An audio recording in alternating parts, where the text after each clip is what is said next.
819cc，沸騰了37年的願。那活塞的律動，是心跳不曾有的狂野。在直到盡頭，生吃掉所有的輕蔑。誰說矮小的身軀扛不起世界的背脊？誰說山村的野火點不亮波爾的瑪格旗？用3-4的精準撕裂了3代鑄成的壁。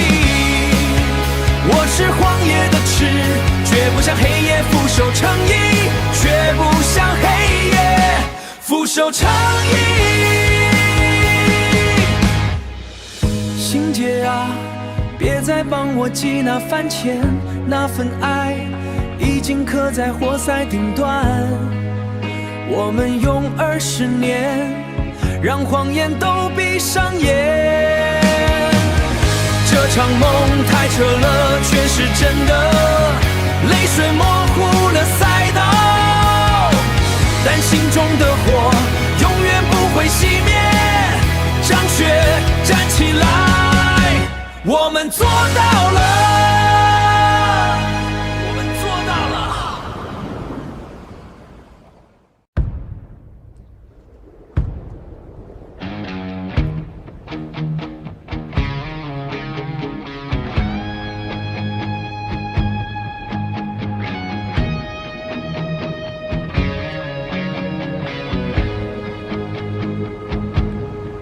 壞話的雨淋濕了10歲的夢，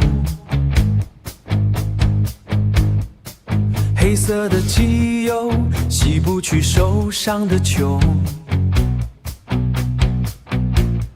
追了100公里，為了那道光的影，舊賬本裡藏着20塊飯錢的約定。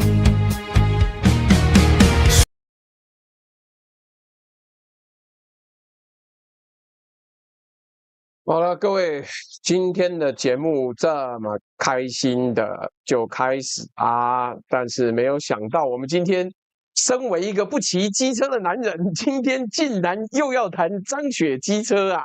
告訴你，沒有什麼理由，就是我覺得這事情不對勁。殺雞焉用牛刀，有執法有比例原則的。那我們今天就來談一談。我們來當這一個倒霉的網友的辯護律師吧。來，我是朱學恆，政府找不到94000個失聯移工哦，卻出動4個單位去查小飛哥車庫裡面那一台車，而且刑責最重7年。今天小弟我呢當辯方律師，車子不會飛去撞總統府吧？會撞的無人機反而合法賣。來。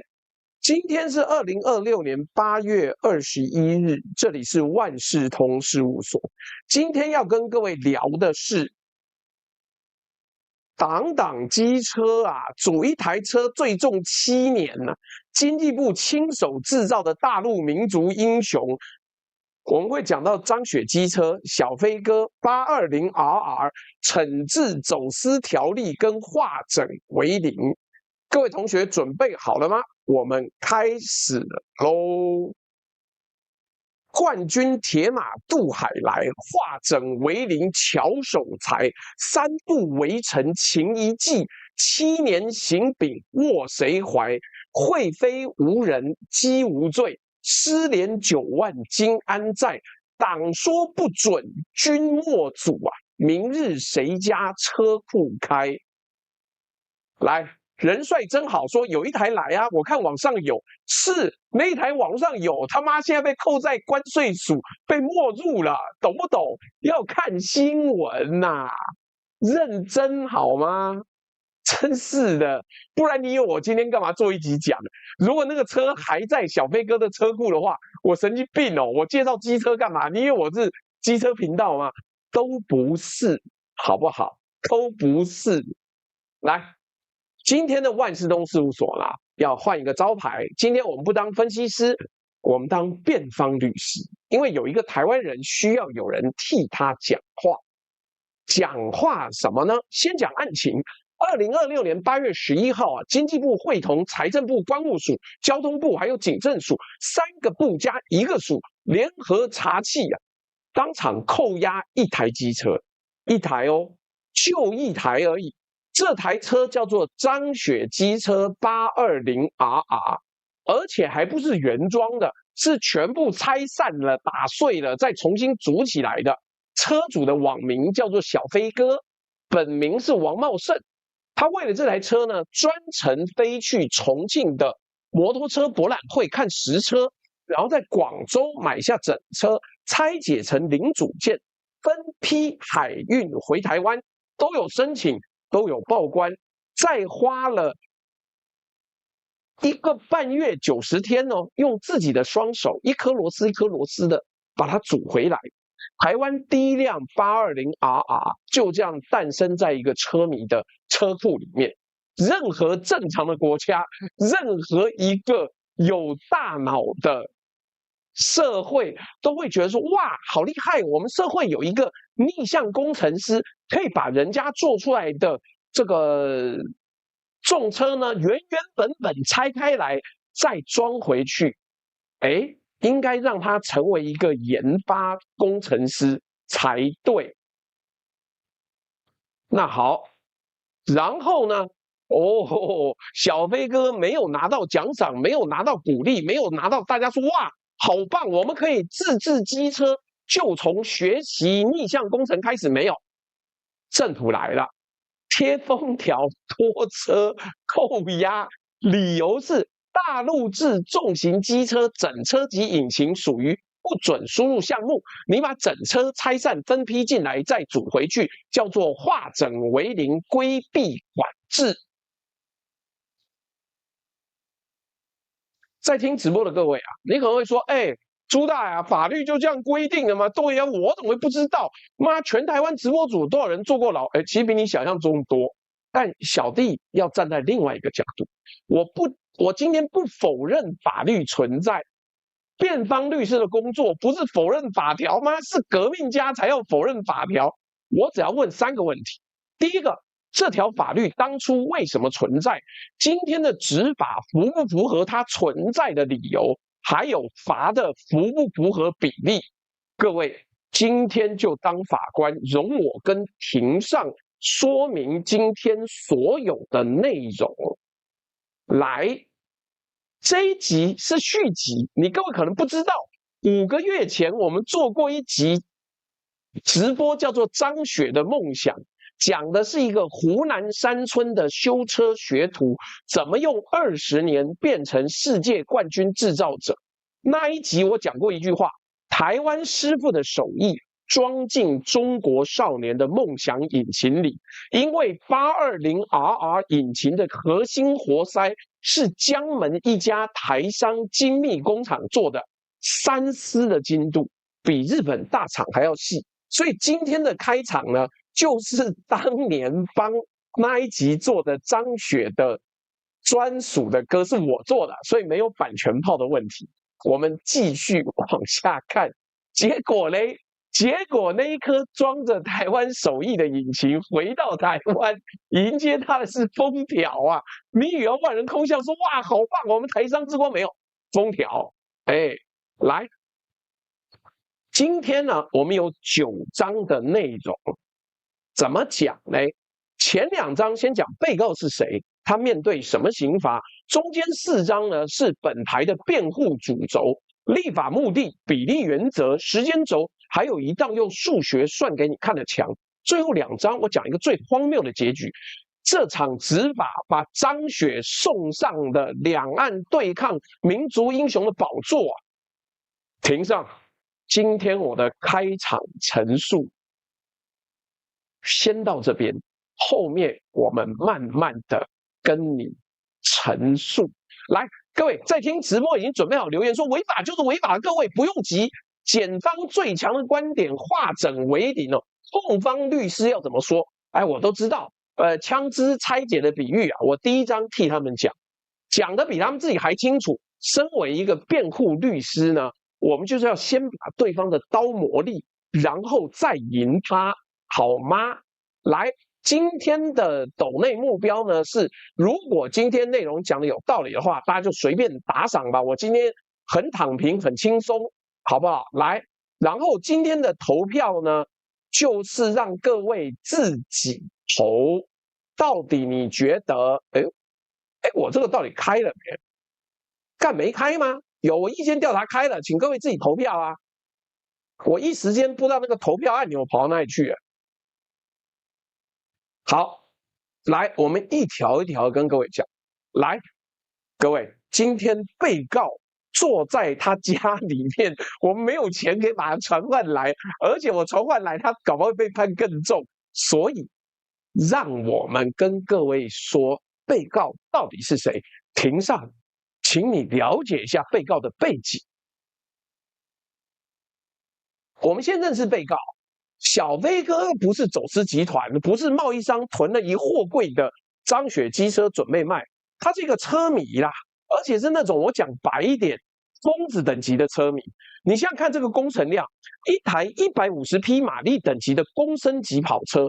整車拆解成幾百個零組件，引擎本體、車架、鍛造輪框、整流罩、卡鉗、線組分批海運，海運完了呢，還要回到台灣來，還要把它再兜起來啊，然後他要在自家車庫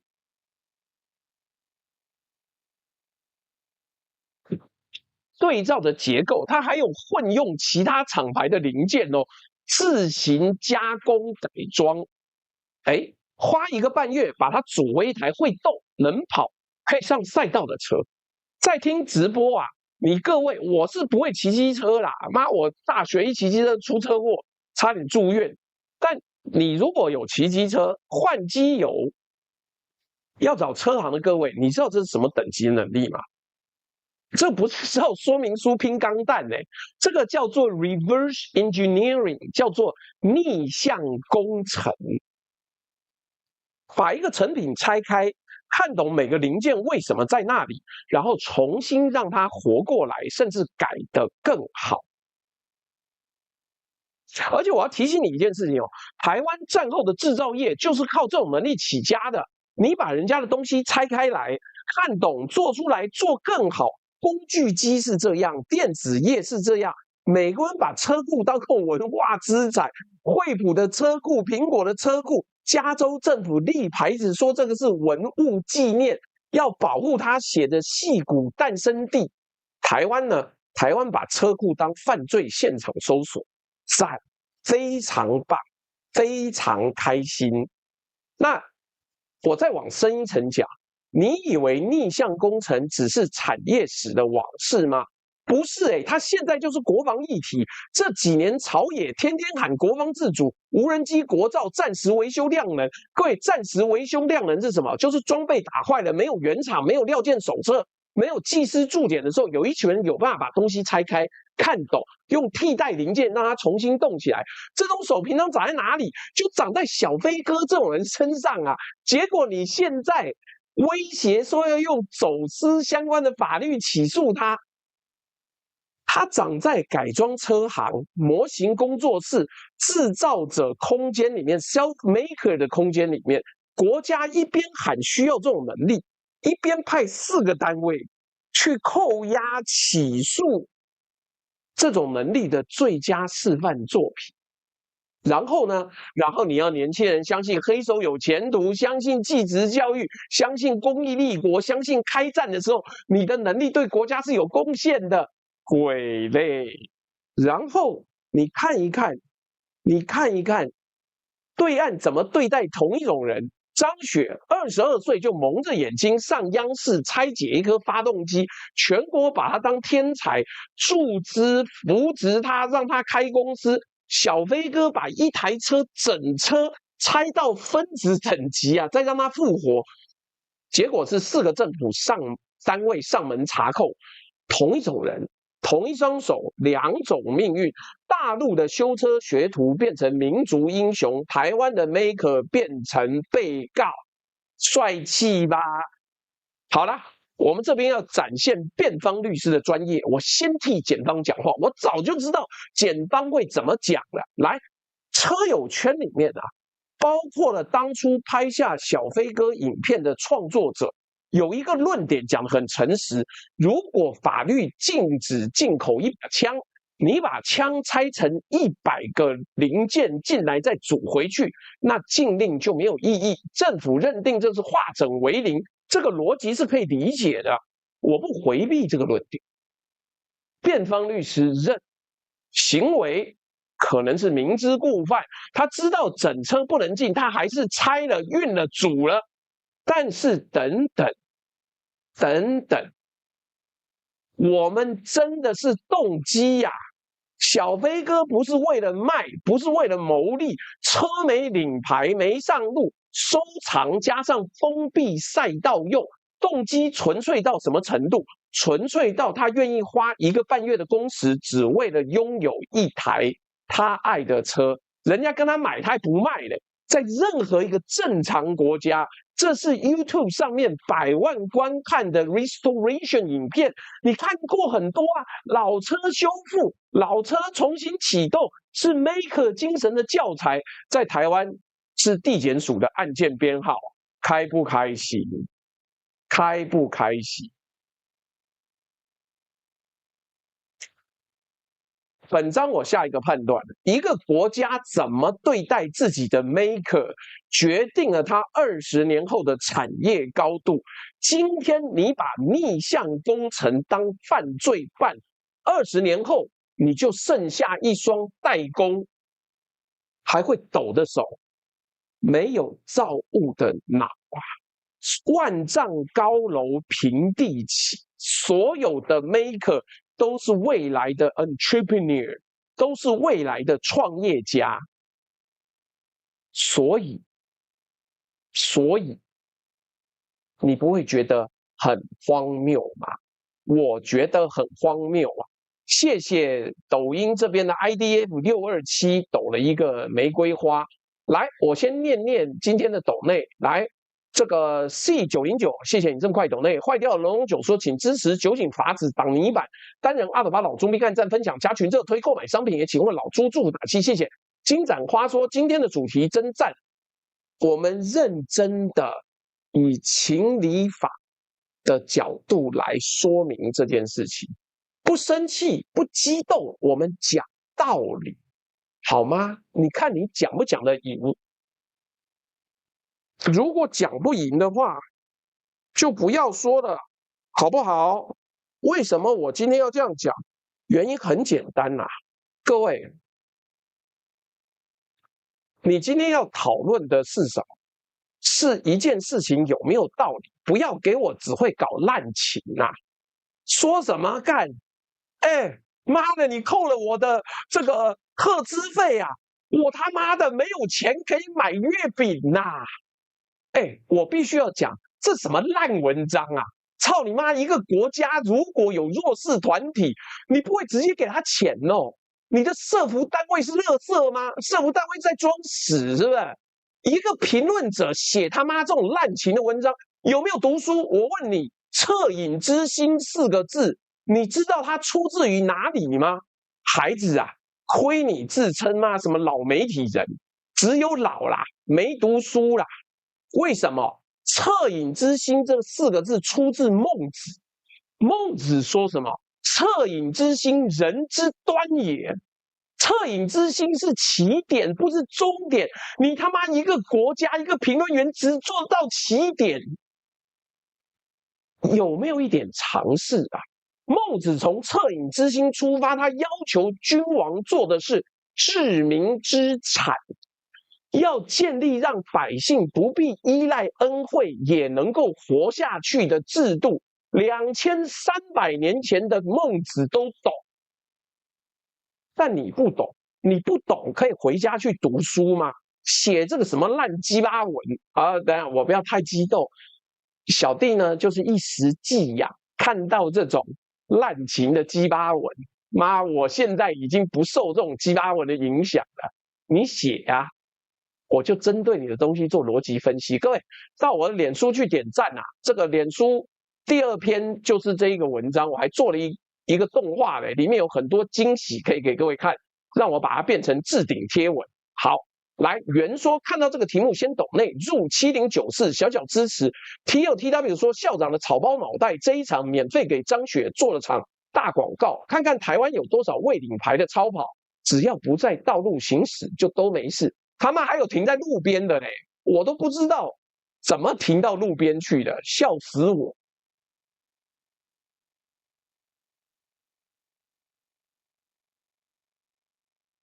來，我們要繼續往下講。各位要到下一個章節啦。我們要說的是，我們把法條全部攤在桌上，被告到底面對什麼？很多人跟你講，我今天早上跟我的 Cloud AI 吵了半天，他說沒有啦，不會被判罪啦，你不要亂寫，到時候被人家笑。來，我們慢慢講。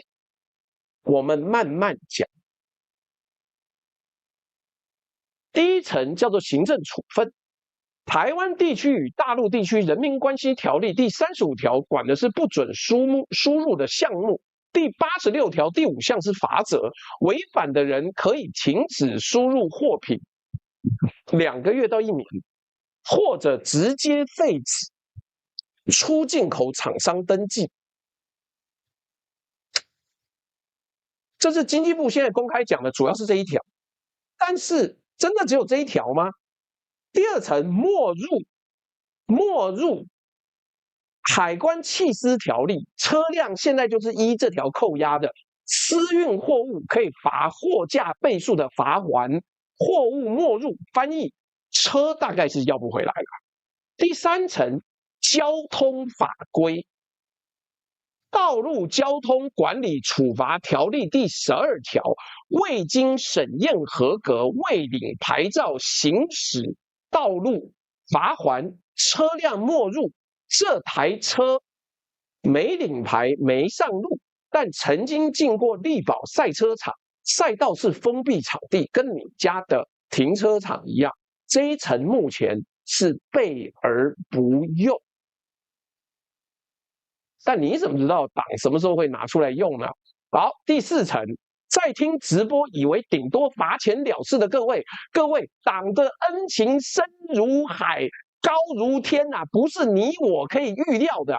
我們現在要念一條法律原文給你聽，懲治走私條例第2條，私運管制物品進口出口者，處7年以下有期徒刑，得併科新台幣300萬元以下的罰金，未遂犯也罰。第12條，自大陸地區私運物品進入台灣地區，以私運進口論，適用本條例，7年300萬。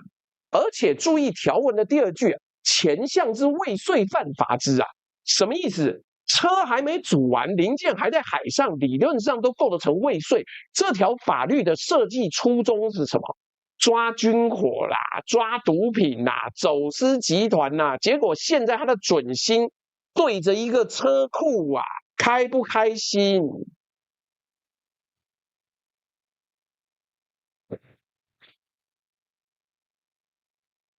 有人會說，朱大，他的零件都有申報有查驗，不是半夜偷渡上岸，走私罪應該不成立吧？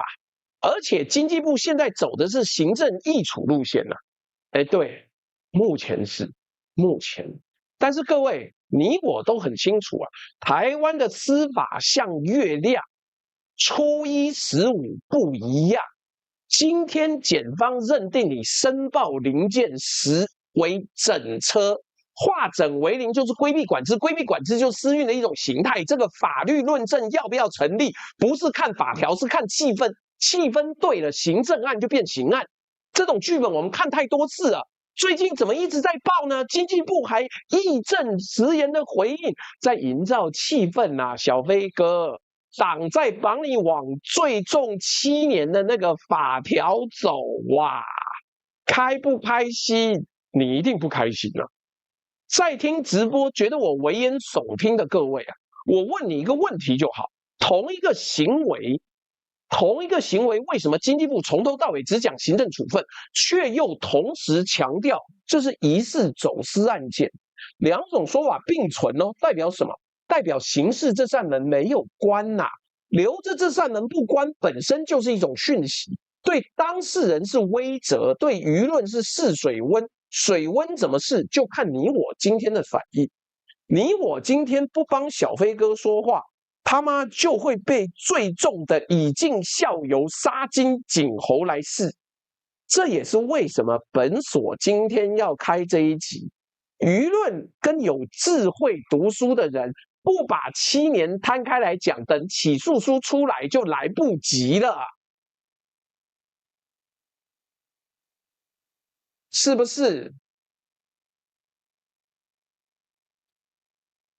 查扣合理啊，但是各位，你錯了，小剛，媽的，你跟我談法律，幹你娘！我背後媽有一整個 AI 人類資料庫，我問你，等下你就會聽到了，什麼叫做執法以侵害人民條例最輕的方式為之？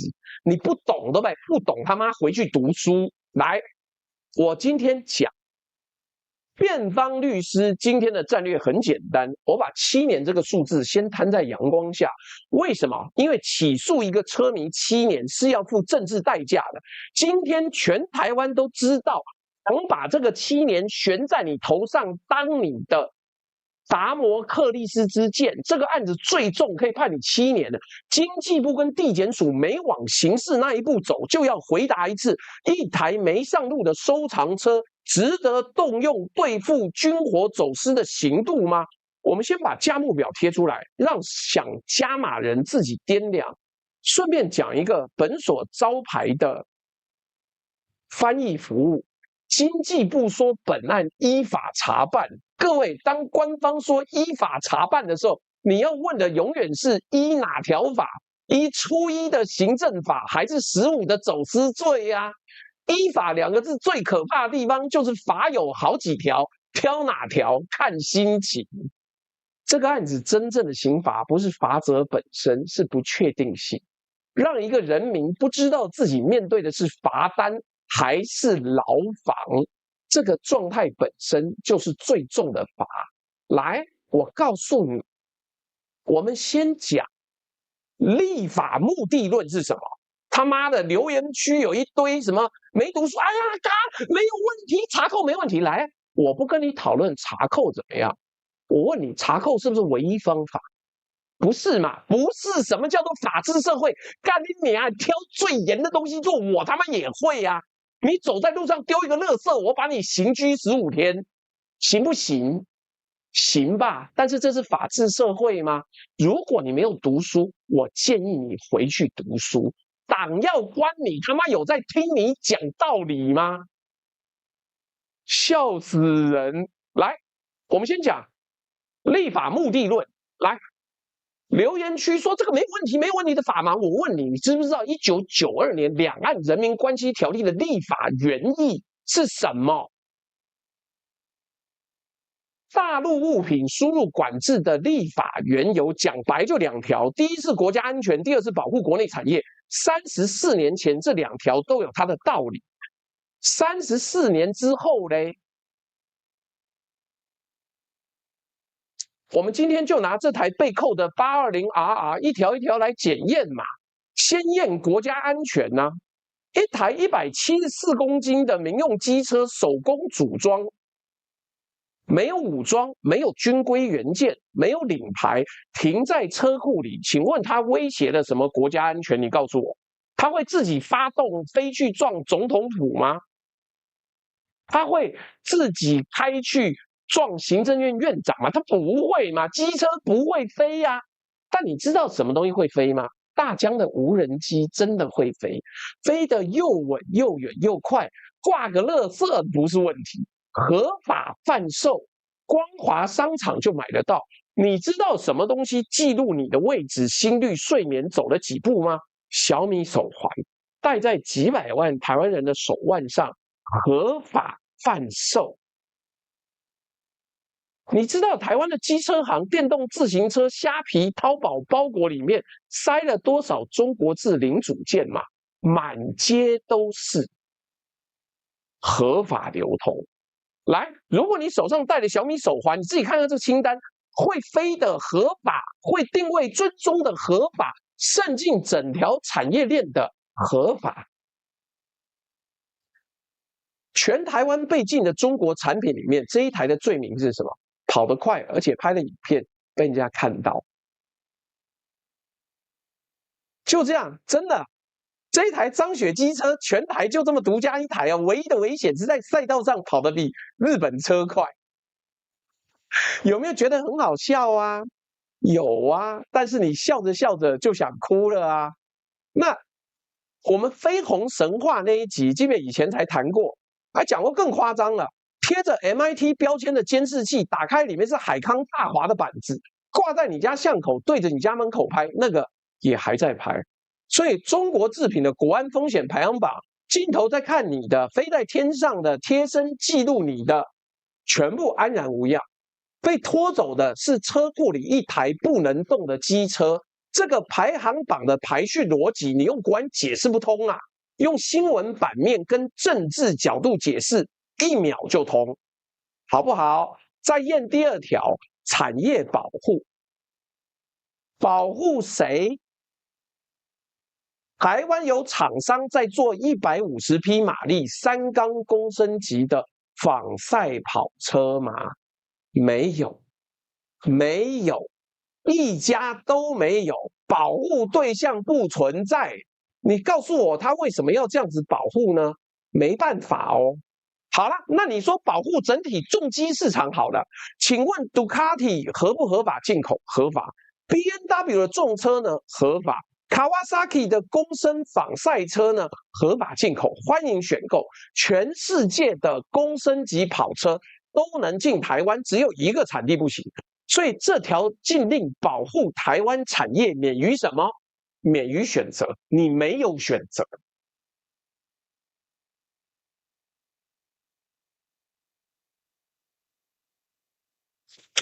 所以這條禁令啊，保護台灣產業免於什麼？免於選擇嘛。而且我們回到1992年的時空，講句公道話，那一年管制大陸物品，怕的是什麼？怕的是廉價傾銷打垮還在襁褓裡的本土產業，怕資金技術單向失血。34年前這個擔心成立，問題是34年過去，攻守易位啦。現在是對岸的車在世界冠道賽道拿冠軍，台灣的整車業連這個級距的產品都沒有啊。拿1992年的盾牌擋2026年的問題，盾牌沒變，問題早就不是同一個了。法律可以老，但執法的人不能假裝自己活在立法那一年啊。2條立法理由，我們怎麼檢舉？怎麼分析？一條驗出幹機車不會飛啊，一條驗出保護對象不存在，立法目的、立法原意的雙腿全斷。那今天執法在執行什麼？不是1992年的立法原意哦，是2026年的政治訊號，用貿易法規做反統戰表態，這在法律上有一個名字，叫做曲解立法目的的濫用。所以辯方主張目的性限縮，這條管制不應該適用在一台個人收藏的競技機車上。本章的判斷很簡單，當一條法律的立法理由全部過期，它剩下的唯一功能就是選擇性的懲罰，而選擇性的懲罰跟法治是反義詞，懂了嗎？來，還沒完。剛剛有一個網友說：“哎呀，這樣子違法就扣沒有錯啊。”來，我要告訴你一件你不太懂的事兒。什麼事兒呢？哎，我今天真閒吶，我今天做了一個妹子領車的照片。哎呦，好了，來，我們要講4個單位打一台機車，比例與平等是什麼意思？執法有比例原則。辯護主軸第2條是比例原則。行政程序法第7條白紙黑字，行政行為有多種同樣能達成目的之方法時，應選擇對人民權益損害最少者。這不是我發明的，這是政府自己的法律。好了，那本案要達成的法律目的是什麼？要阻止一台不准輸入的整車留在國內。好啊，我們來討論一下最小侵害原則是什麼意思？能達成這個目的的手段有哪些？退運，把車拆回去運出境，或者整車退運可以；補稅加沒入零件可以；限期改正也可以。政府選哪一個？政府選了侵害幅度最大的當場查扣，走沒入，可能廢止廠商登記，然後讓走私罪的7年刑度掛在天上。你知道嗎？退運可不是我發明的天方夜譚啊！退運這個事情常常出現，你如果去問海關就知道，天天都在退運，但為什麼這裡不適用？你不要問我。旅客帶了超額物品，廠商進錯管制戶，海關天天在辦退運、補稅、限期補正，這是關務日常。同一個海關面對別的貨可以是行政流程，面對這台車就變成聯合查緝的新聞畫面，手段的選擇本身就是表態啊。而且你看這個陣仗，這個陣仗大的嘞，抓陳水扁都沒有這麼大陣仗，陳水扁現在還在家裡玩戰鬥陀螺嘞，貪污犯嘞。來，經濟部、財政部關務署、交通部、警政署4個單位聯合查緝，對象是什麼？是嗎？恐怖組織嗎？是邪教團體嗎？不是，一台機車，就一台停在車庫裡沒有領牌、沒有上路的一台機車。在聽直播報過案的各位，你知道台灣警力要查一件機車失竊案要排多久嗎？我不用告訴你，你自己知道啊。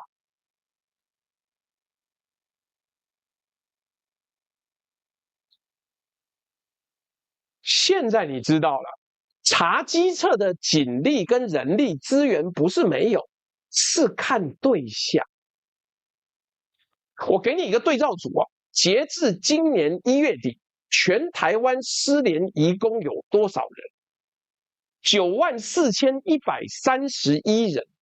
加上逾期停留、逾期居留的外國人，總共超過15萬人。這15萬人在哪裡呢？不知道，散在工地、農場、山區，有人開車，有人肇事，查緝量能永遠不足。我跟你講，我有朋友最近去中壢、桃園火車站一帶啊，他說幹，路上有一些人像越南的游民啊。我說哈。台灣的逃逸移工已經多到可以變成游民了，就他不要工作，他也可以活，他就髒髒爛爛在街上要錢。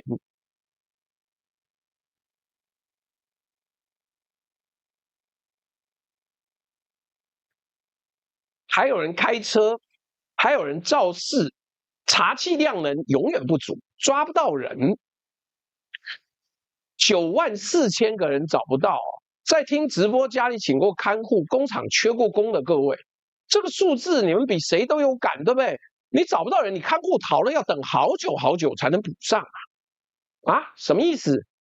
一台車找得到，4個單位當天到齊，殺進你家車庫。所以這個國家的行政效率不是不存在，它是看對象存在的。然後是平等原則，同樣的東西有人辦有人不辦，這叫選擇性執法吧。中國制零組件在台灣的機車產業鏈裡面到處都是，電動自行車的電機、電芯、改裝市場的零件，蝦皮上的貨天天在進，天天在賣，怎麼就這一台被4個單位圍剿嘞？因為它太高調了。力寶賽車場試車，影片上網，警民互動的畫面一片和諧。殺雞儆猴，雞的罪名是點閱率太高，長得太漂亮。簡單的判斷叫做比例原則是拿來保護人民，不是拿來裝飾行政程序法的。剛有一個傻逼在那邊講說有啊，他這個就後車，有什麼問題呢？幹。所有的方法裡面，你挑了一個侵害權益最重的方法，這個目的是在懲罰民眾，這不是在執法，好嗎？當國家用對付15萬人的力氣打一台機車，卻用打一台機車的力氣面對15萬人，優先順序本身啊，就是本案最大的醜聞吶！哎呦！來，我們還是要再講哦。我們今天置頂有這個信豐的豬肉、雲漳牧場的台灣牛，還有豐裕的這個蜂蜜。夏天的時候，如果中暑，擠點檸檬，然後做那個檸檬蜂蜜水，可以有效的讓你過得開開心心、快樂。然後我昨天有講啊。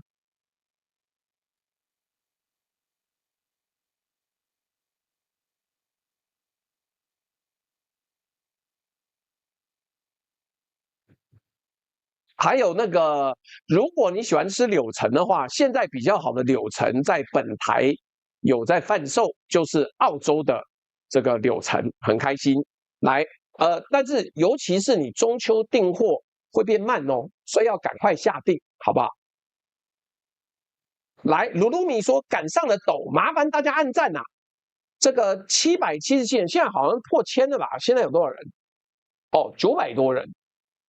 好像也不錯，繼續啦！麻煩大家按讚，232777有點離譜，請大家記得多按讚，多按讚就有更多人看到。Sylvia Chang 說到了，謝謝你。賈斯汀邦說豬大辛苦了，抖一點涼水錢。台灣的監理法規是一種笑話，當年那些笑滑腦的，現在依然在繼承滑腦法規，監理就是要簽你啊。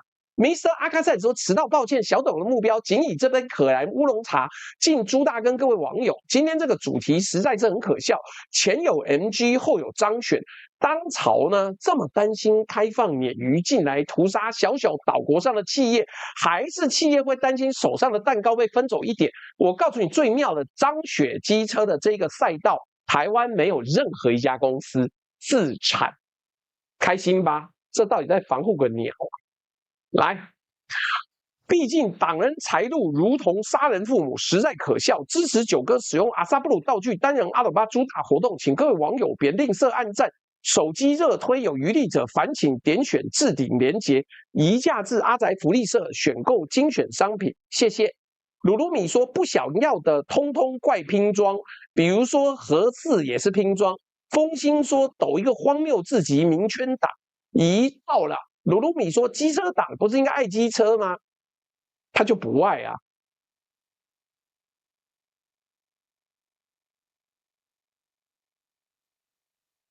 來，所以妙了吧？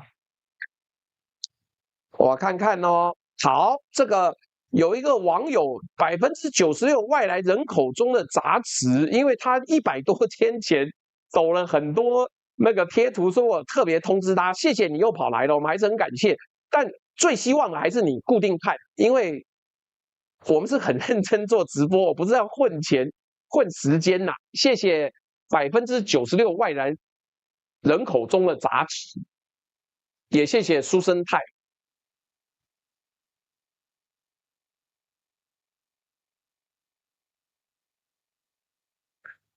來，我們進第5章啦。第5章最妙啦，辯護主軸第3條，這一條是本案的殺手鐧啊。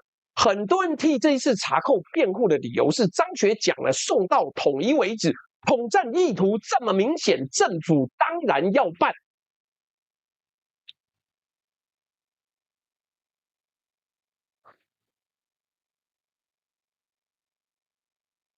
好，我们來看日曆哦。要不要看一下日曆呢？我給各位看了啊，這個8月11號星期二，4個單位上門查扣820RR，這一天張雪有講過什麼統一不統一嗎？沒有。我記得館長去他的那個機車公司拜訪的時候，還說什麼大家都要買國貨，張雪說不用，大家買好貨就好了。他有講什麼統一嗎？那時候沒有啊。來，這一天呢，桌上只有2樣東西啊，一個台灣車迷跟他親手組的車當場被查扣。8月20號9天之後，張雪錄了一段影片，說車要不回來，律師費我出，你去找最好的律師團隊，要不回來我再送你一台，你再查扣我再送，送到什麼時候為止？送到統一為止。哎，在聽直播覺得這句話好像有什麼地方不對。哎，对，它是統戰語言，我絕對不會說這是什麼不是統戰語言，沒有，它就是嘛。但刺耳歸刺耳，日期歸日期呀。在聽直播的各位，你看清楚這個順序啊，車先被扣了，統一發言在後，中間隔9天吶。用一句9天之後才出現的話去正當化9天之前的執法，這在邏輯上叫什麼？倒果為因。但青鳥就是那麼蠢，我不奢求他自己長出大腦來，我請各位自己想一想。8月11日動手的時候，統戰這個劇本根本還不存在，張雪搞不好都不知道小飛哥是誰嘞，是查扣這個動作，把一個車迷的收藏品硬生生變成兩岸新聞的頭條，是新聞頭條把麥克風遞到了張雪嘴邊，讓他開直播的時候拿出來講。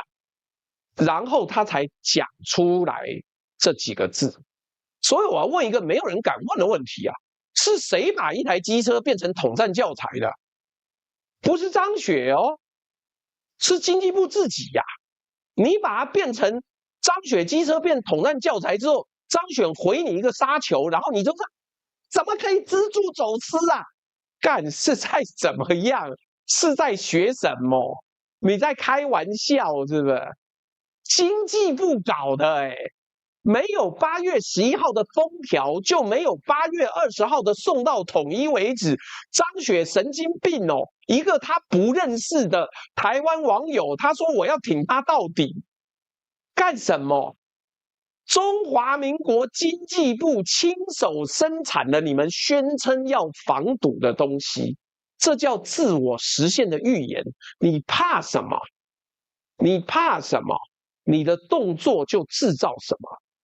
有人會說就算時序是這樣，張雪早就想來台灣開店，威脅本來就在。好，那更精彩了。如果威脅早就存在，你們8月11號以前放着全台灣滿街的中國零件不管，挑一台最有新聞系的車動手，那就回到上一章了嘛。那你就是選擇性執法呀。持續抗辯跟平等原則2把刀，你都總要挑一把吧。最後這一章簡單的判斷，這個案子最諷刺的地方是反統戰執法，經濟部這個執法行為100%是為了反統戰，不然你怎麼不禁大疆？不然你怎麼不禁小米？結果他自己變成統戰素材的第一生產者。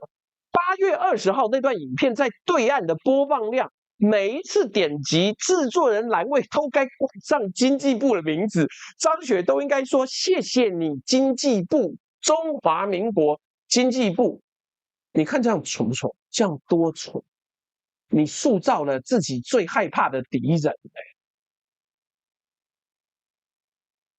所以張雪是做什麼？你把刀遞給張雪了，你迫害。你懲罰的是台灣一個普通的機車迷，他既不對政治感興趣，原來也不是什麼大網紅。你這樣一抓下去，全世界都同情這個人，只有青鳥說：“哎呀，活該你這……”但青鳥說什麼？本來我也聽不懂。好，來，我們再念個斗內。Mr. 阿卡賽斯說這個朱大目前說的3個月，小弟可以分享一個案例。之前家裡車庫有東西失竊，警方調不到私人監視器，車庫場主自行投資私人監視器的影片費用。小弟花費時間看當日影片，看到車牌提供給警方，結果就是3個月後才通知該車輛掛名在被遣返的移工身上，該移工已離境，無法追償自行理虧損失。但是怪了，為什麼移工在台灣可以掛財產呢？是不是搞錯了呢？各位，來，叮叮叮說，原來一個張雪就讓校長嚇到吃手收，要如此大動作。何小 BB 說，笑看賴政府各部會得罪全台機車族群，從草鞋換成穿皮鞋，吃的腦滿腸肥，只要盡盡孝愾，鏟除拜票，選舉時補刀就好。中興再抖一個張雪機車，你補刀可能也沒有用，因為在野黨啊，可能就不行啊，好不好？來，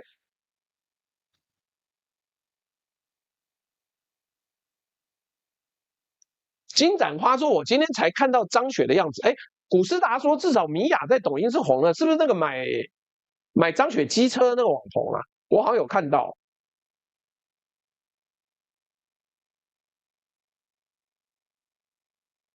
哎，不好意思哦，我跟你講，在那個車被扣之前，我根本沒有關切這件事，所以米婭就紅了吧，隨便，他就去對岸賺錢的了。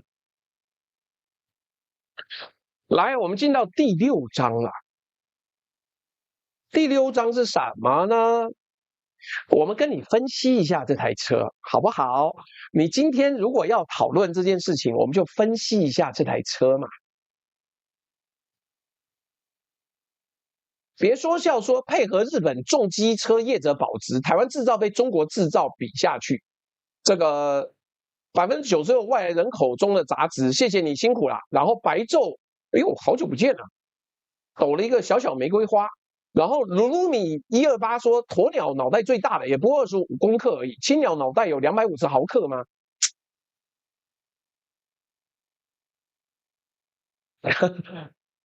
？Xasus 說，老朱你這個蠢貨，台灣哪有大疆？台灣用的是 DJI 啊，有沒有搞錯？哎，我用的就是 DJI， 不好意思哦，我用的就是 DJI 哦。來，我們的辯護主軸第4條，這一章不講法律，講數學。我還是要說過，本人不騎重車，但是我幫你做重車的研究，好不好？學一下嘛。本所的老規矩是科學終將勝利，數學不會轉彎的。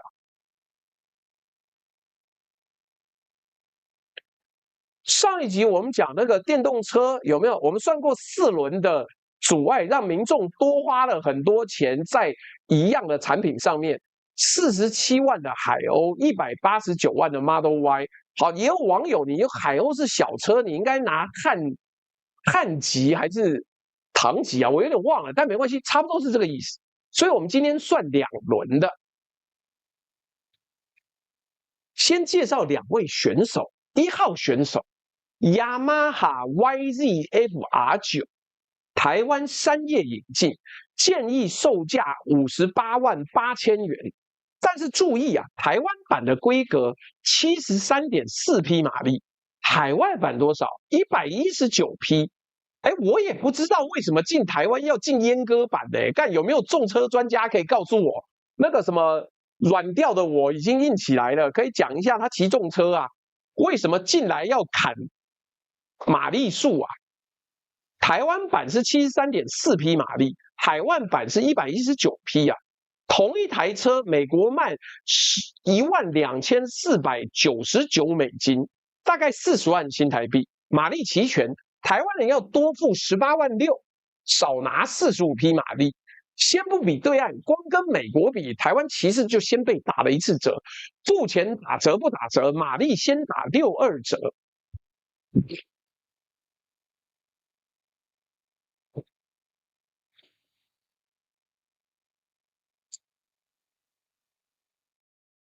哎，我真不懂哎，那因為我沒騎重車，我不知道为什麼要砍這個東西。揮勸說今天載50個讚就500讚，大家記得按個讚，按個讚，按個讚，按讚不要錢，把影片推出去。來，我們2號選手要出來了，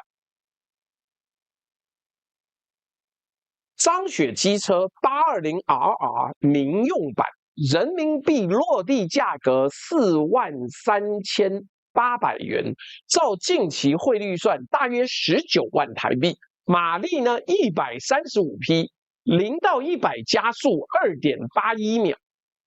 然後是重點哦，這兩台車在現實世界交過手哦。2026年3月 ，WSBK 的葡萄牙站 820RR 的賽道版 RS 正面擊敗杜卡迪跟雅馬哈 R9 的攻勢，連拿2個冠軍。這是大陸的品牌在這個賽事史上第一冠，這不是我說的，台灣的重機媒體自己報的，我也跟着做了一個直播，好不好？來。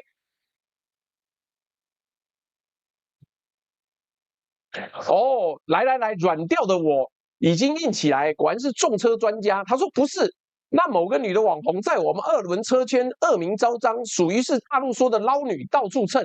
那台車根本不是她的，這次的車是我們車圈著名老玩家引進對岸撞爛零件回來組裝的修復車，然後都拿去跑力寶賽道玩的。然後其實台灣不止一台，有幾台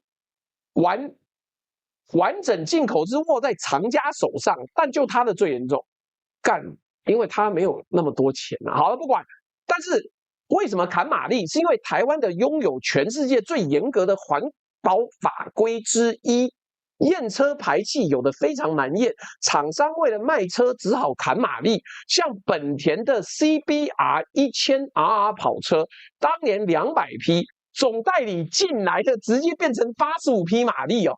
就是為了驗車掛牌哦，帥哦！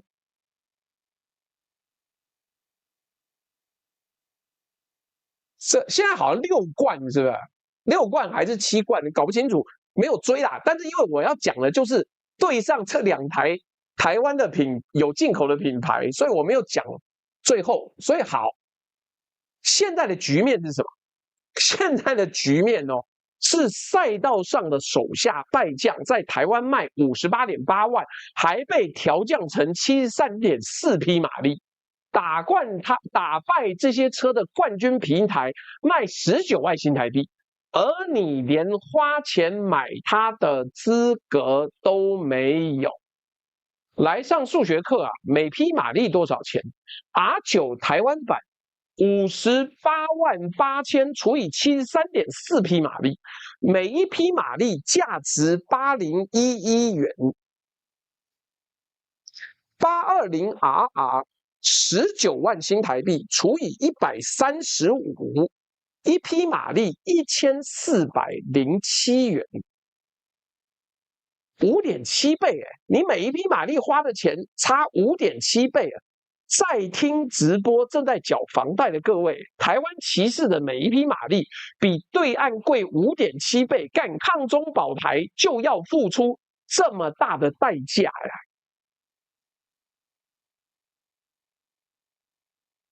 拉黑倫說：“我騎重機超過30年，就這幾年被政府氣到完全不想騎，整個交通大亂搞。改天朱大可以來一集台灣交通貪腐大集。”拉黑臉，我跟你講啊。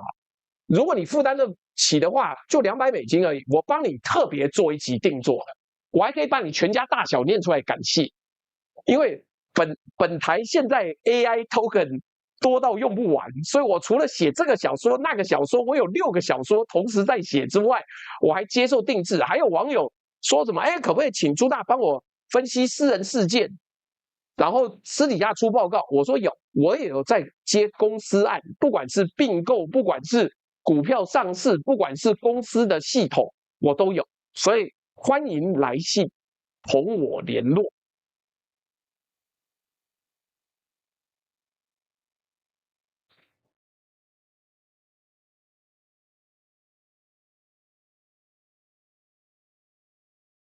這裡我先做一件辯方律師該做的事情，我替日本車喊冤。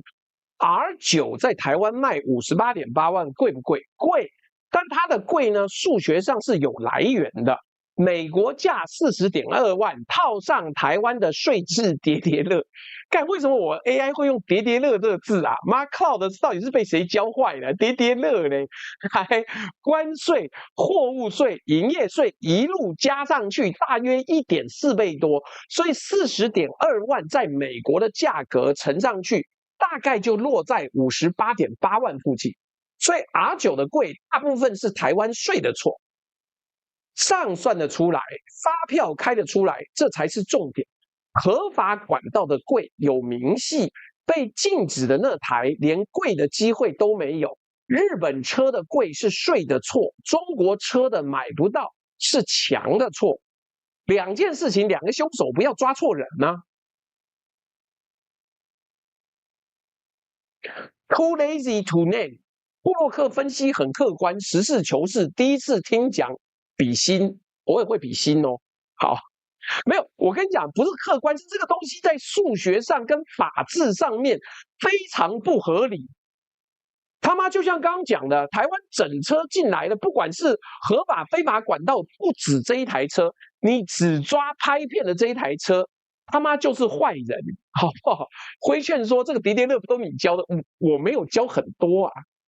來，哎，你不要說買了重機不能上國道，連路都不能上。來，我繼續往下講哦。這裡我再教各位一個經濟學名詞，很好懂。叫做消費者剩餘 （consumer surplus）， 你願意付的價錢減掉你實際付的價錢，中間省下來那一塊就是市場給消費者的紅利。經濟學拿它衡量一個市場對買方好不好，這個概念在這一章為什麼重要？因為關稅吃掉的是一部分剩餘，數字算得出來，而禁令做的事情更絕，他把整塊剩餘直接沒收，連同你選擇的權利都沒有。你的19萬的車磕成28萬，你還剩30萬的剩餘，不准買，什麼零都沒有，你30萬就可以去買這個庇護工廠的月餅了啊，賴校長。你少搞幾個車的關稅，他媽的庇護工廠的月餅就賣不完了，好不好？來，我們再往下講。有人說不公平啊，朱大，張雪這台車沒繳台灣的稅。好，我個人最受不得激，你不要激我就算給你看。來，我們課好課滿，財政部關稅署的公式我直接抄過來，超過500cc 課稅20%，貨物稅完稅價再加關稅乘以17%，營業稅5%， 19萬進來，關稅3.8%，貨物稅3.9%，營業稅1.3萬，落地28萬，稅呢上好上滿，落地28萬。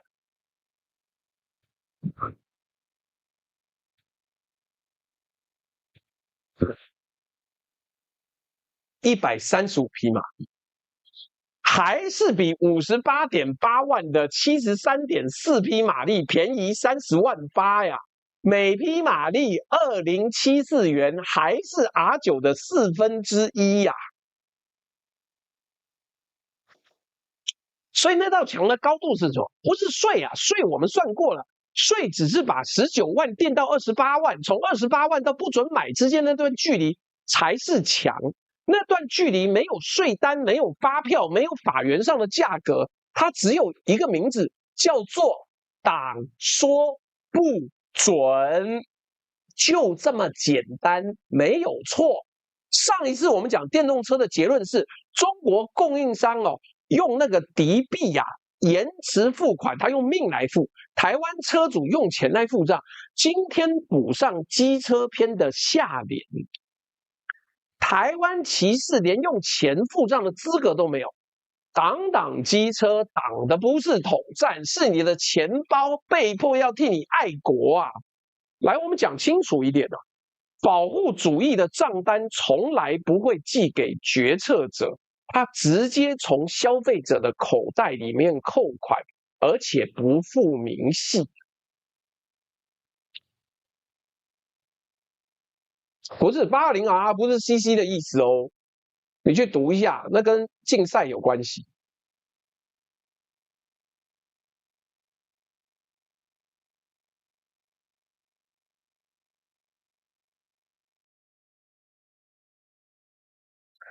IDF 在 TikTok 那邊抱怨逢中必反啊，對啊，那你下次抖內我就會念你抖內多少。好，來 C909，謝謝你的抖內哦，今天達標嘞！雖然我本來就隨便亂定了一個標，但沒關係啊，達標就開心。來，軟掉的我已經硬起來了。補充個當年很好笑鬧很兇，台灣本田的2輪總代理，還有開放各種重機像買遊戲的 DLC。你買閹割車可以再花2萬買歐規電腦，換上去就能獲得完整版馬力。結果太高調，也被政府 ban 掉了。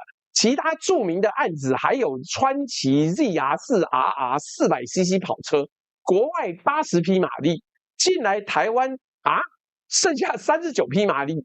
但 Kawasaki 背後是我們的光陽，總代理也有開放別種方法 DLC 解全馬力。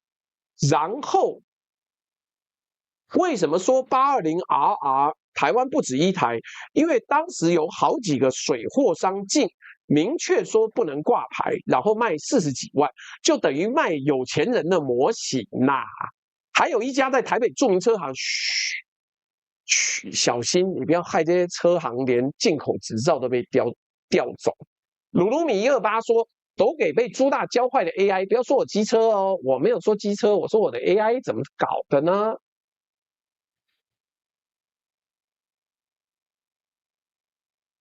你看，所以有钱人買回去收藏啊，它就是大型的那個什麼東西呢？它就是大型的模型嘛，不能起也沒關係啊。你看，這就是數字啊，58.8萬、19萬啊，比來比去，一個合法，一個不准你買啊。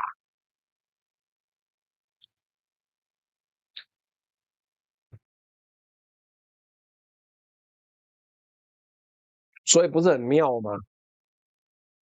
然後你每一匹馬力是這樣付的，你看一下這個數字怎麼會合理？請問台灣的重機騎士就是比較倒霉嗎？為什麼他每一匹馬力就是要花比較多錢呢？我不知道哦。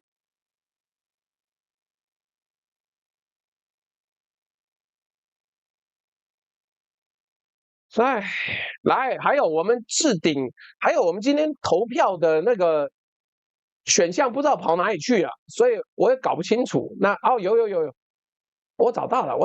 來，我们今天有投票哦。我们投票是中黨愛國的，我相信黨沒收張雪機車一定是有道理的。最多人投票的是因為黨不讓你有，你就不能有。然後再來是因為張雪機車好可怕，半夜會變形成機器人。然後再來是因為張雪機車坐墊會偷你屁股大小資料傳給中南海。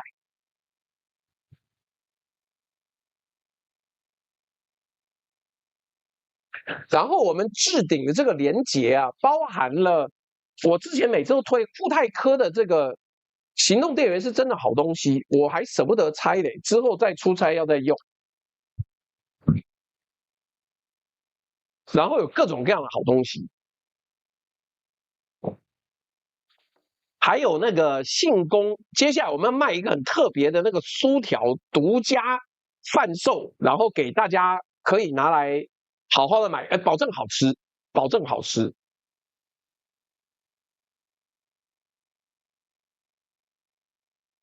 然後還有蜂蜜的蜂蜜啊，最近大家比較少訂蜂蜜哦。還有純味佳又回來了，所以請各位要好好的去訂哦。我們家浩克11月初結婚要靠這個來辦喜酒啊。各位，我這邊順便講一下，11月初我們要去吃浩克喜酒，我們弄個2桌好不好？來捧一下浩克的場，人家那麼認真，那麼辛苦。TLTW 說閹割是為了要噪音排氣要符合法規領牌，軟掉的我已經硬起來說，這次機車出事跟他有沒有繳稅沒差，主要是因為它的引擎等零件有牽扯到針對大陸地區管制進口的限令，這是 M0 嘛，我知道啊。這完全都是針對大陸的，因為這種無牌車行之有年了，早在40年前重車還不能掛牌年代，都是以零件車的方式引進日本車組裝成無牌車，而且到現在還有些人搞貼牌 AB 車上路偷騎。現在新車例子就是川崎機械增壓重機 H2R 改裝極速400公里200多萬的東西，那東西是任何國家都不能掛牌的，為什麼那沒事？因為你沒有得罪黨，好嗎？因為你沒有得罪黨。Little Mosa 說朱大帶粉絲去吃婚宴，對啊，吃啊。老劉問說看着黑神話鍾馗嗎？有啊，看了啊，可是不知道年底出不出得來啊。高雄老王說朱大加油，大家加油，你也加油，哎。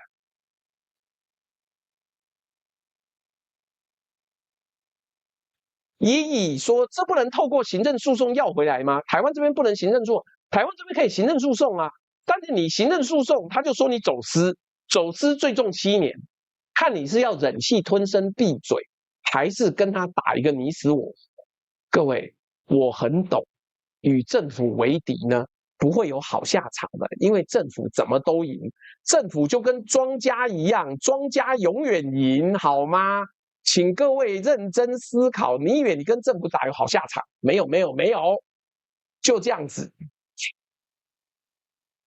什麼 ？JZ 就說年底不可能推鍾馗，至少要2年哦，靠腰嘞，沒跟。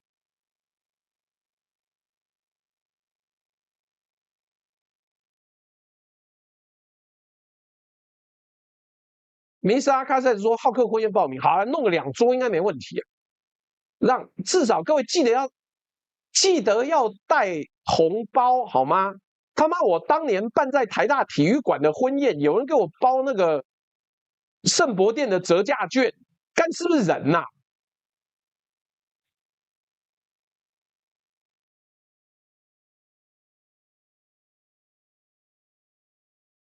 啊，你搞錯了。賽 S55說他沒有放過高虹安，是2審法官放過高虹安。如果在往上到3審，黨在一個釋義，完全可以退回2審重審。所以就這樣。風興說之前黑悟空有實機影片之後3、4個月就出了，我不知道哎。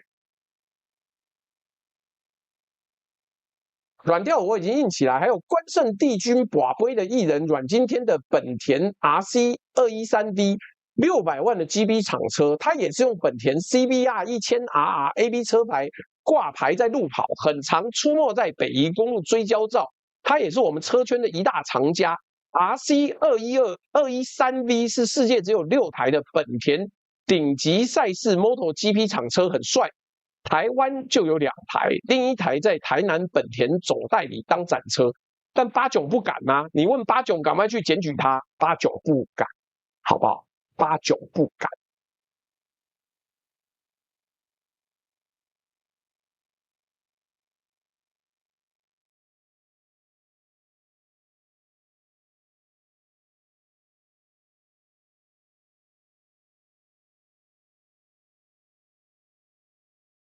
3審是可以退回2審哦，3審只做法律審，所以你各位不要太高興。來，我們講第7章了，我們把鏡頭轉向海峽對面，張雪大人，張雪大人真的是天賦點滿。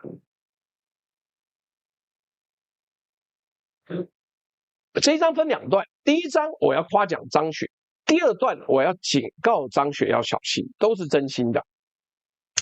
先誇，以一個商人的角度啊，張雪這波操作滿分吶，了不起，滿分吶。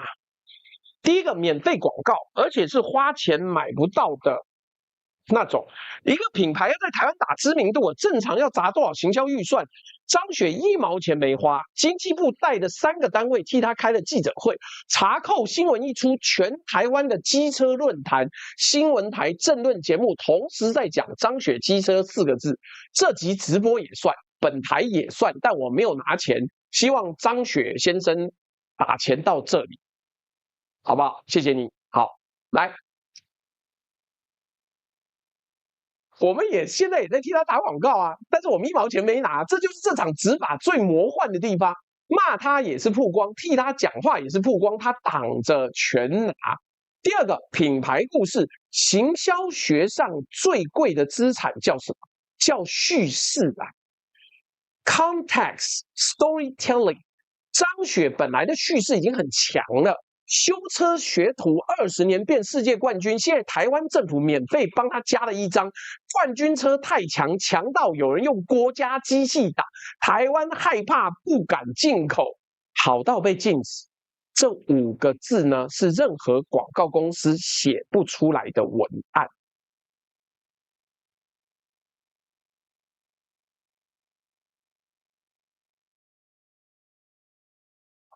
第3，查一輛送一輛，各位，這是把执法變成訂閱制行銷。中華民國政府每查扣一次，他就續訂一次曝光，而且成本封頂。一台車他自己公司的車出廠成本才多少？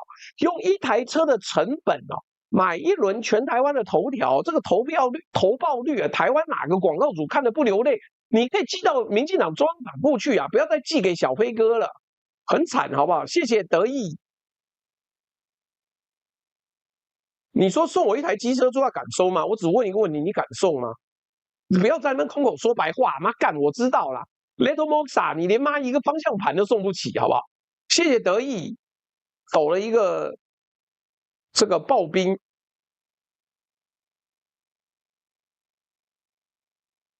來，好啦，在聽直播做過生意的各位。前3項你們應該已經在點頭了，還有第4項，第4項也是最大的民族英雄的寶座啊！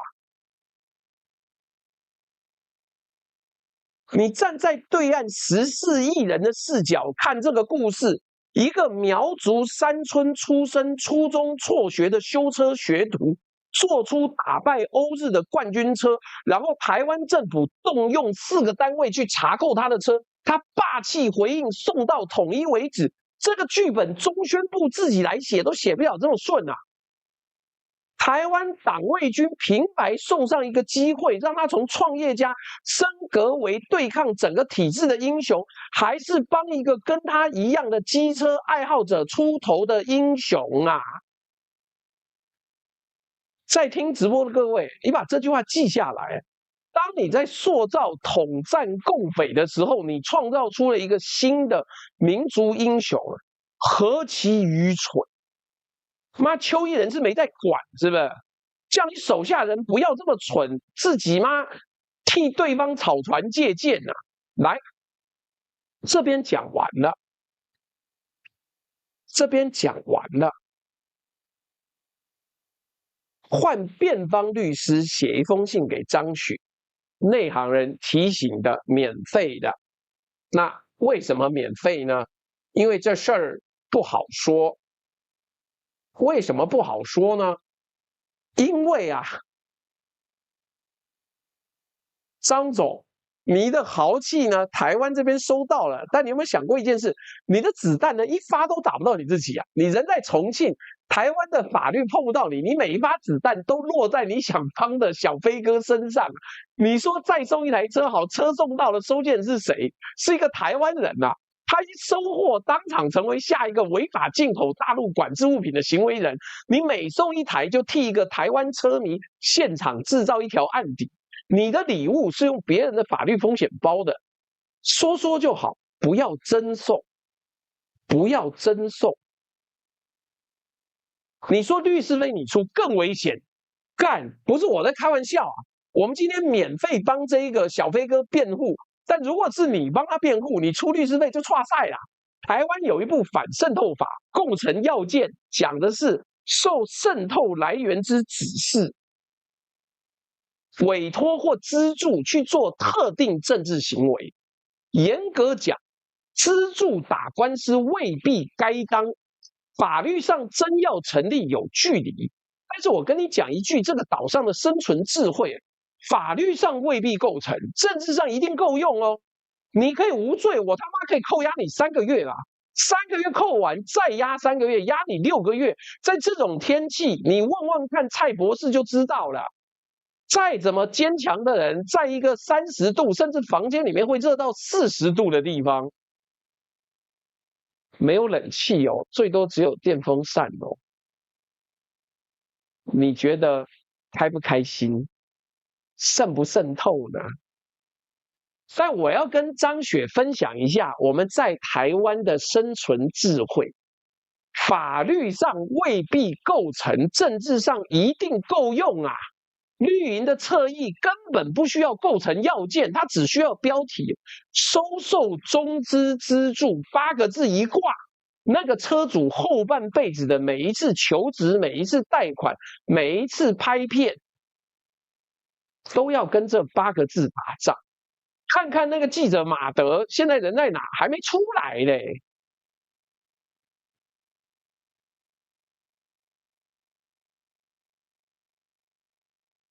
總之啊，張總啊，套一句你聽得懂的話，黨說不准的你不能送。你以為你在送善意？這個島上的生死簿會把它記成滲透啊！你每多講一句統一，小飛哥的律師就要多寫實驗答辯狀。最想幫他的人正在變成檢方最好用的證物，這才是整件事情最殘忍的等價交換。別忘了，還有一個人質小飛哥在這裡啊！哦，馬德是羈押禁見哦，沒辦法去看，因為羈押禁見不准接客，不准見客。高安國是不是都定讞了啊？你還記得高安國啊？80幾歲人現在被關在監獄裡面，我都不知道他能活多久。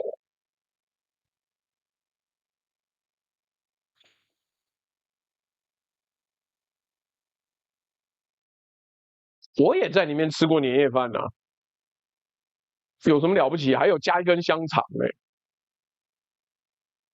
好啦，我們本章的一個簡單判斷哦，就是這場對峙裡面沒有輸家，唯一的輸家就一個人，夾在兩邊中間的那個台灣車迷小飛哥，政府拿他立威，張雪拿他記旗，然後他自己拿到的是封條跟不確定的刑期哦。你說慘不慘？慘吧？沒有啦 ，Jeff 錢不。Jeff 陳，我當然知道我說的張雪多半明白，但是我的責任是說清楚嘛。你收穫流量那是天降鴻運，我說不了。但我要告訴你，還真的，你那個鴻運當頭，但這個人要倒霉啊。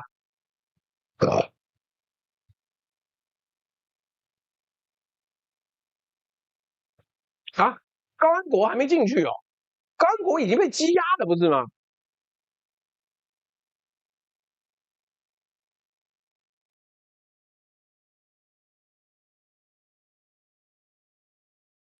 來，我們講到這裡，事情已經很清楚了啦。辯方要做最後陳述了 ，final presentation， 要最後陳述了。本案沒有勝訴方，只有3張賬單。我就說了，媽幹！我 AI 現在被我教了，你像會計師，我明明是電機系畢業的工程師，現在怎麼搞得跟會計師一樣？好，來，萬事通事務所老規矩，等價交換，我們一張一張的結。第一張賬單開給小飛哥，他想用自己的手繞過一道他認為不合理的牆，代價就是那個車大概就沒入了，罰鍰跑不掉，廠商登記呢可能廢止，頭上還掛着一把最重7年的劍，什麼時候落下來？看檢方的月亮是初一還是15。他付的學費最貴，而他是全案真心唯一只想要一台車的男人。第二張賬單呢，開給張雪。他拿到了免費的全台曝光，拿到了民族英雄的敘事，他本來就有民族英雄的敘事啊，也拿到了送到統一為止的流量，這個流量會一路燒到下個月甚至明年，這個國台辦也會好好的在記者會上稱讚他。代價是什麼？本來他是善意，但這2個字現在對台灣來講是統一了。從此，他的每一台車、每一筆律師費，在台灣的政治光譜上都是政務。原來張雪張總還想要來台灣開分店，他是好意，但是現在民進黨政府就把你當敵人了啦。你不可能再在台灣開代理商了，沒有任何人敢。誰敢跟台灣政府作對，在台灣吃飯呢？所以，在台灣這個市場上，張雪機車是不可能的。那對張雪來講，他才不管台灣呢，真正他要走的是出國第一梯隊，去日本、去美國、去歐洲。所以台灣這個小市場本來就可以犧牲。第3張賬單呢，我們說老實話，順帶一提啊，每次我在路上都會遇到很多很友善人跟我打招呼，說嗨嗨嗨，然後比比胸前，但是我都想講，各位看清楚啊，全天上帝愛你啊，各位，這是小弟我做的 T 恤，你不要以為我有信基督教，沒有，全天上帝愛你。來，政府呢？這一張賬單是什麼？他們拿到了反統戰的表態，表面上是執法，但實際上就是反統戰嘛。你有執法的新聞畫面，看起來嗨呀，呵，大殺四方，代價是什麼？我念給各位聽。你用4個單位查一台機車，向全世界展示了台灣行政量能的真實優先順序。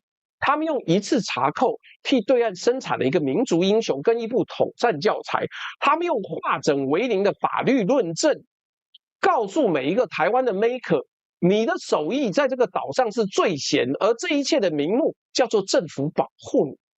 保護你什麼？我們這集檢驗過了，國安啊，機車不會飛啊，會飛的無人機合法賣啊，產業。被保護的產業根本不存在，台灣沒有人生產張雪這個賽道的車嘛，剩下什麼？剩下我們消費者多付30萬買被閹割掉的45匹馬力，而這個錢原來可以拿去買庇護工廠的月餅的，開不開心？有沒有惻隱之心啊？經濟部沒有啊，但是你說資深媒體人會不會定呢？不會啊。來，所以投票同意過的選擇權轉讓，你的錢包替你愛國，而你收據都拿不到，你要付比人家多的錢，開不開心？各位記得趕快按讚，這最後一章了啦。真相總是傷人，今天的真相是什麼？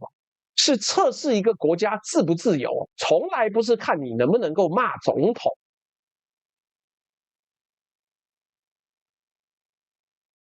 罵總統不用錢，是看你能不能擁有一台政府討厭的機車，用這個標準量下去，台灣現在答案讓人不太舒服。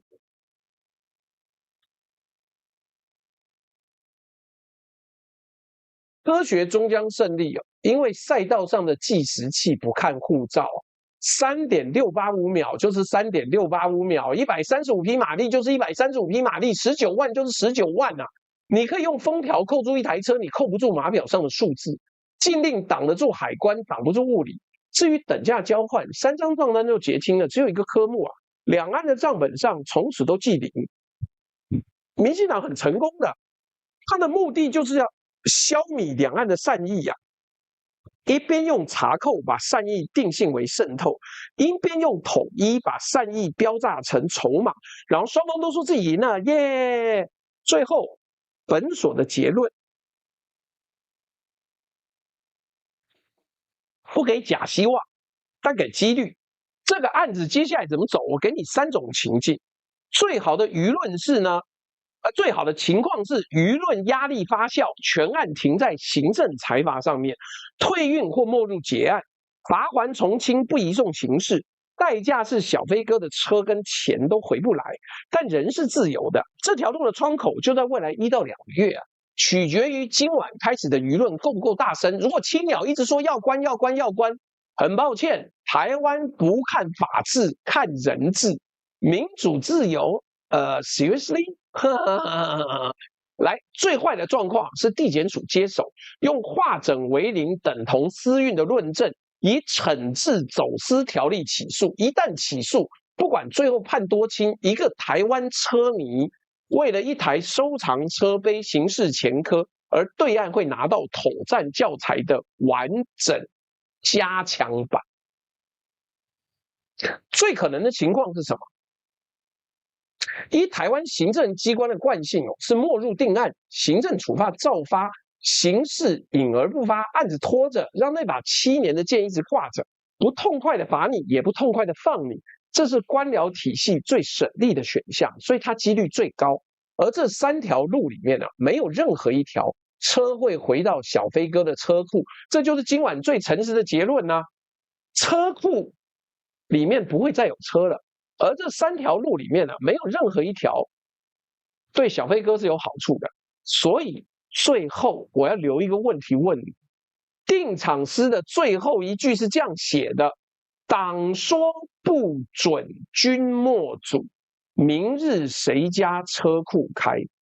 今天是一台機車，它太高調、太便宜、太好，所以不行。那你家車庫裡面有沒有什麼東西也太高調、太便宜、太好呢？你不知道，我也不知道，但門鈴響的時候呢，你就知道了，好嗎？來，今天也是快快樂樂的就講完了。那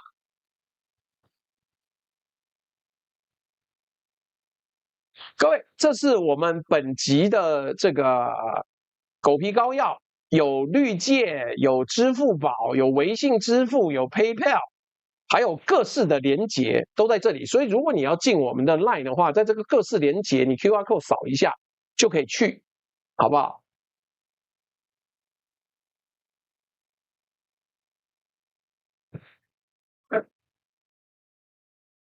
順帶提醒一下各位啊，第一個，這個我要感謝一下抖音這邊的網友，來，謝謝走走抖內的愛我滷肉飯 ，IDF 也抖內的玫瑰花，對啊，小飛哥是最可憐的。來，我們看一下今天投票的結果是什麼？我相信黨沒收張雪機車一定是有道理的。第一名，1155票裡面有63%認為答案是因為黨不讓你有，你就不能有。然後我剛粉絲贊助還沒念。這個壞掉龍九說，請問如果去吃好客婚宴包紅包再加一本什麼少者，會不會被趕出去？不會啊，麻煩你紅包包多一點，好不好？梅莎開賽說，九哥別送那本好嗎？所以我收到朱大書已經很多，哎，你可以拿去宮廟放着當善書，好不好？放在那邊，大家要拿回去看就拿回去看嘛。得意說，從小紅書高德 DeepSeek 叫張雪，校長應該改行當銷售。PLTW 說11月初記住了。哎，記住到時候記要來啊！我們要開一個那個報名連結啊，而且我現場就要收你錢，幹！我最怕你到時候不帶紅包來，現場起跳1000塊，你現場要包再包，不然到時候我當年經歷過，還有人給我包那個折價券呢，你不要開玩笑，真是折價券呢，我還得要自己跑去吃聖博店才能折價，妙了吧？壞掉龍九說，果然是掩飾任何目的，包括獨裁最好的護盾，歷史及國際都證明很多了。當然，所以置頂的有這個我們帶貨的所有商品哦，請各位開開心心的記得去，好不好？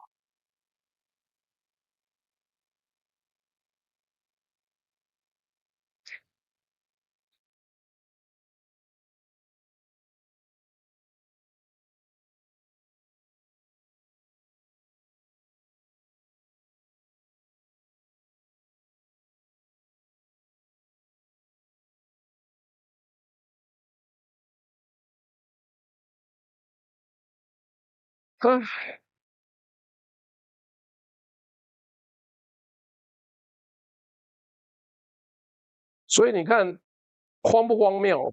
荒謬吧？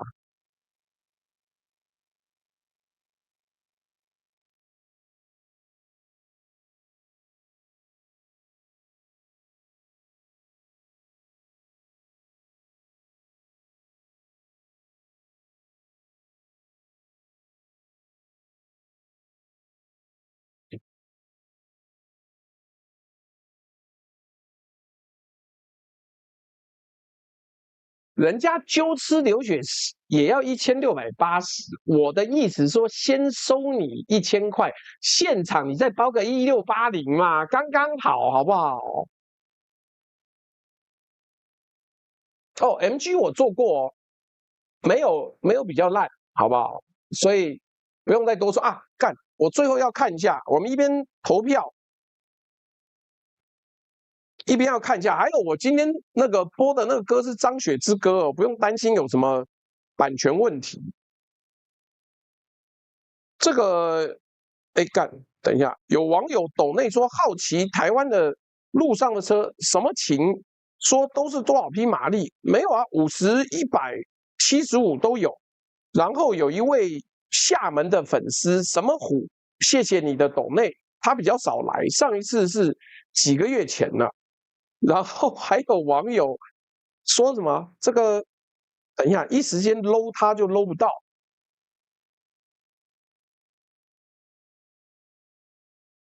來 H 什麼 O 說白嫖豬大好多年，抖一個，好啦，謝謝你啊，希望你以後不要白嫖。然後還有什麼乙也謝謝你，不用很多，5塊錢就非常感謝啦，1元不嫌少。100元不嫌多，原來抖內就可以加微信嗎？1XC不是，是你要抖大的，然後傳訊來跟我講你的微信啊，不然我怎麼講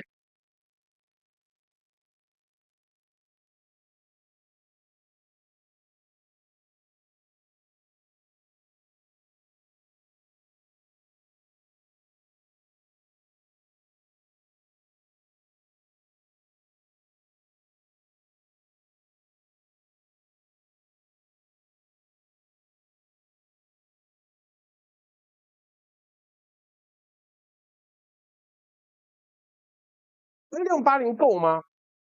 我們一般一個人大概3600吧。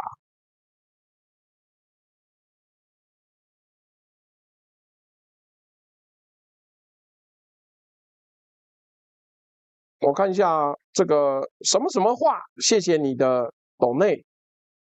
然後什麼什麼名也謝謝你的抖內，大家都抖少沒關係，一元不嫌少，100元不嫌多，什麼什麼許。然後今天新的一位是什麼什麼學，所以最近沒空看，直接抖看。老兄認真看一下吧，好啦。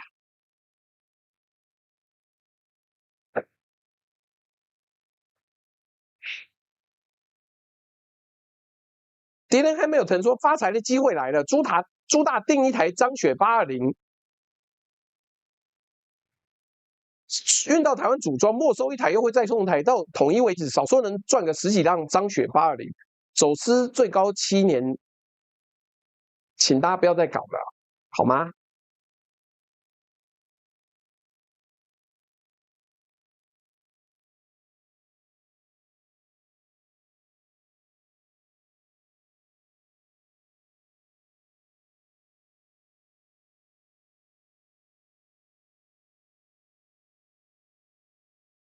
好啦，各位，那今天的這個直播到這邊呢，就要請大家投票的。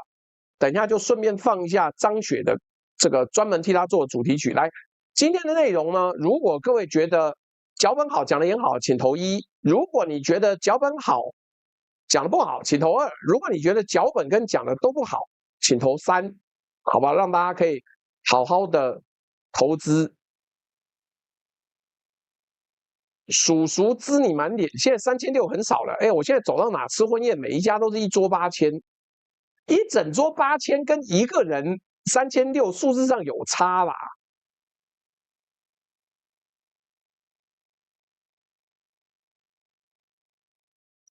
Peggy 已經在聽直播，但是我看 TikTok 上面寫說他是1390天前關注你，幹6年前哦。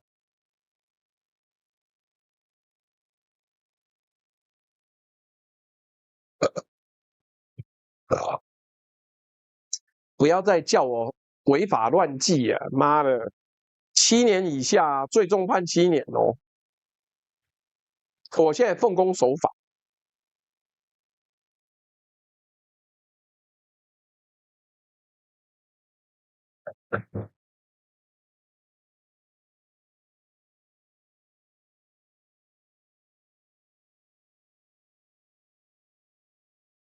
好啦，那各位你们就听听这一首歌吧。